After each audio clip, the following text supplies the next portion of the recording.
اللہ کے کلام کو درست طریقے سے سمجھ کر اپنی ہدایت کے لیے بنانا چاہتے ہیں تو پھر ہمیں اس کو ایک خاص ڈھنگ سے پڑھنا چاہیے، اور یہ میں کہتی ہوں کہ اس کو ایک طالب علم کی طرح پڑھیں، اپنے پاس پینسل اور کاپی ساتھ رکھیں، لکھتے جائیں تاکہ ضروری جو بھی نکات ہیں ان کو نوٹ کرتے جائیں۔ اس طرح آپ دیکھیں کہ جو بھی اور اس کا مطالعہ کرنے کے لیے، اس کو سیکھنے کے لیے، اس کو سننے کے لیے بہت صبر کی ضرورت ہے۔ بہت سے ایسے سوالات انسان کے ذہن میں آتے ہیں جو شروع میں ان کے جواب نہیں ملتے، لیکن آپ دیکھیں کہ قرآن کے بہت سارے ایسے سوالات جو ہمارے ذہن میں آتے ہیں وہ رفتہ رفتہ قرآن خود ہی اس کے جواب دینا شروع کر دیتا ہے۔ پھر اس کو سمجھنے کا ایک اور بڑا ہی خوبصورت طریقہ جو ہے وہ یہ ہے کہ ہم اپنے اس میں باقاعدہ نوٹس بنائیں، اس میں ہم یہ لکھتے جائیں کہ قرآن پسندیدہ انسان کے اندر کیا خصوصیات دیکھنا چاہتا ہے، تو اس طرح سے باقاعدہ بریکٹس لگا کر، ہیڈنگز لگا کر کہ پسندیدہ انسان کون ہے، پسندیدہ رویہ کون سا ہے، وہ رویے لکھتے جائیں۔ ایک طرف وہ لکھتے جائیں کہ کون سے اللہ کے نزدیک کون سے نمونے کے انسان ہیں جو کہ اللہ کے نزدیک جن کے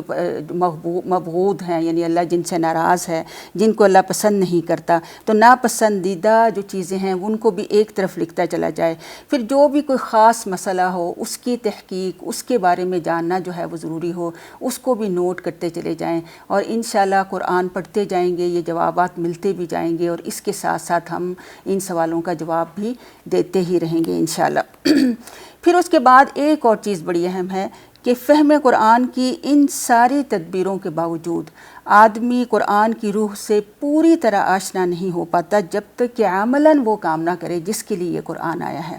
آپ دیکھیں کہ یہ صرف نظریات کی کتاب نہیں ہے، یہ کوئی فلسفیانہ مشگافیوں کی کتاب نہیں ہے کہ اس کو ہم آرام سے کرسی پر بیٹھ کر پڑھیں اور سمجھ جائیں۔ یہ دنیا کے عام تصور جو مذہب کے مطابق صرف ایک مذہبی کتاب نہیں ہے کہ اس کو مدرسے میں بیٹھ کر یا کسی بھی خانقاہ میں بیٹھ کر ہم اس کو پڑھیں، اس کو پڑھ کے جھوم لیں اور سمجھ لیں کہ یہ بہت ہی اچھا ہے، اس کو چومیں، آنکھوں کے ساتھ لگائیں اور سمجھ لیں کہ اس کا حق ادا ہو گیا ہے۔ دیکھیں یہ کتاب ایک دعوت اور تحریک کی کتاب ہے۔ آپ دیکھیں کہ اس کتاب نے آتے ہی دوسری وحی کا نزول ہوا۔ اللہ رب العالمین نے نبی صلی اللہ علیہ وسلم کو کیا حکم دی کہ یا ایھا المدثر قم فانذر، کہ اے اوڑھ لپیٹ کر سونے والے اٹھ جا اور تو لوگوں کو ڈرا، وَلِرَبِّكَ فَكَبِّرْ، اور اپنے رب کی کبریائی کا اعلان کر۔ تو اس لیے اس کتاب کو اگر ہم یہ چاہتے ہیں کہ ہم بھی اس کی روح سے واقف ہو جائیں اور یہ کتاب ہم پر بھی اسی طرح سے نازل ہونے لگے اور اس کی خیر اور برکات سے ہم خود بھی مستفید ہوں اور دنیا کو بھی مستفید کرنا چاہیں، تو ہمیں بھی یہ چاہیے کہ ہم اس کی دعوت کو سمجھیں، سیکھیں، اس کو اپنے عمل کے میدان میں لائیں اور پوری دنیا پر اس دعوت کو پھیلا دیں۔ قرآن و سنت کی اس دعوت کو لے کر اٹھیں اور پوری دنیا پر چھا جائیں۔ آپ دیکھیں کہ اللہ کے نبی نے تو یہی کیا، اور ساری وہ پاکیزہ اور سعید روحیں جو تھیں وہ کھینچ کر اللہ کے نبی نے ان کو ایک جھنڈے کے تلے جو ہے اکٹھا کیا، اور پھر ان سب نے مل کر کس طرح دنیا کے نقشے کو جو ہے تبدیل کر دیا، کس طرح سے مسلمان سپر پاور بن گئے۔ تو اللہ تعالیٰ ہمیں جو ہے اسی طریقے سے قرآن کو پڑھنے کی، سیکھنے کی توفیق عطا فرمائے۔ تو پھر دیکھیں کہ یہ قرآن ہمارے لیے کیا خوبصورت جو ہے وہ چیزیں ہمارے لیے اور کیا اسرار و رموز جو ہے ہمارے سامنے کھولے گا۔ اللہ رب العالمین تو تیار ہے، وہ تو بندے کی طرف سے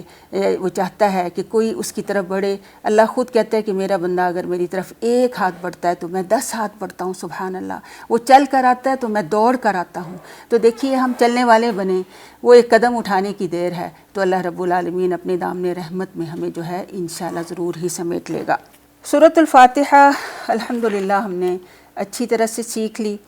آج ہم سورۃ البقرہ جو ہے وہ شروع کریں گے، اور سورۃ البقرہ کی اس سے پہلے ہم اس کا شان نزول اور اس کا تاریخی پس منظر اور اس کے نزول کی ساری تاریخ جو ہے ہم جانیں گے۔ آپ دیکھیں کہ سورتوں کے جو نام ہیں، اس سورت کا نام بقرہ جو ہے اس لیے رکھا گیا ہے کہ اس میں ایک جگہ گائے کا ذکر آیا ہے، بقرہ گائے کو کہتے ہیں، اور قرآن مجید کی ہر صورت میں اتنے وسیع مضامین بیان ہوئے ہیں کہ ان کے لیے اس مضمون کے اعتبار سے کوئی بھی جامع عنوان جو ہے وہ تجویز نہیں کیے جا سکتے۔ تو اس وجہ سے آپ دیکھیں کہ نبی صلی اللہ علیہ وسلم نے اللہ تعالیٰ کی رہنمائی سے قرآن کی بیشتر صورتوں کے نام جو ہیں ان کے عنوانات کے بجائے ان کے نام تجویز فرمائے ہیں جو صرف علامت کا کام دیتے ہیں۔ اس لیے اس صورت کو بقرہ کہنے کا مطلب یہ نہیں ہے کہ اس میں گائے کے مسئلے پر بحث کی گئی ہے، بلکہ اس کا مطلب صرف یہ ہے کہ یہ وہ صورت ہے جس میں گائے کا ذکر آیا ہے، تو یہ اس کا نام اور اس کی وجہ تسمیہ ہے۔ السلام علیکم ورحمۃ اللہ وبرکاتہ۔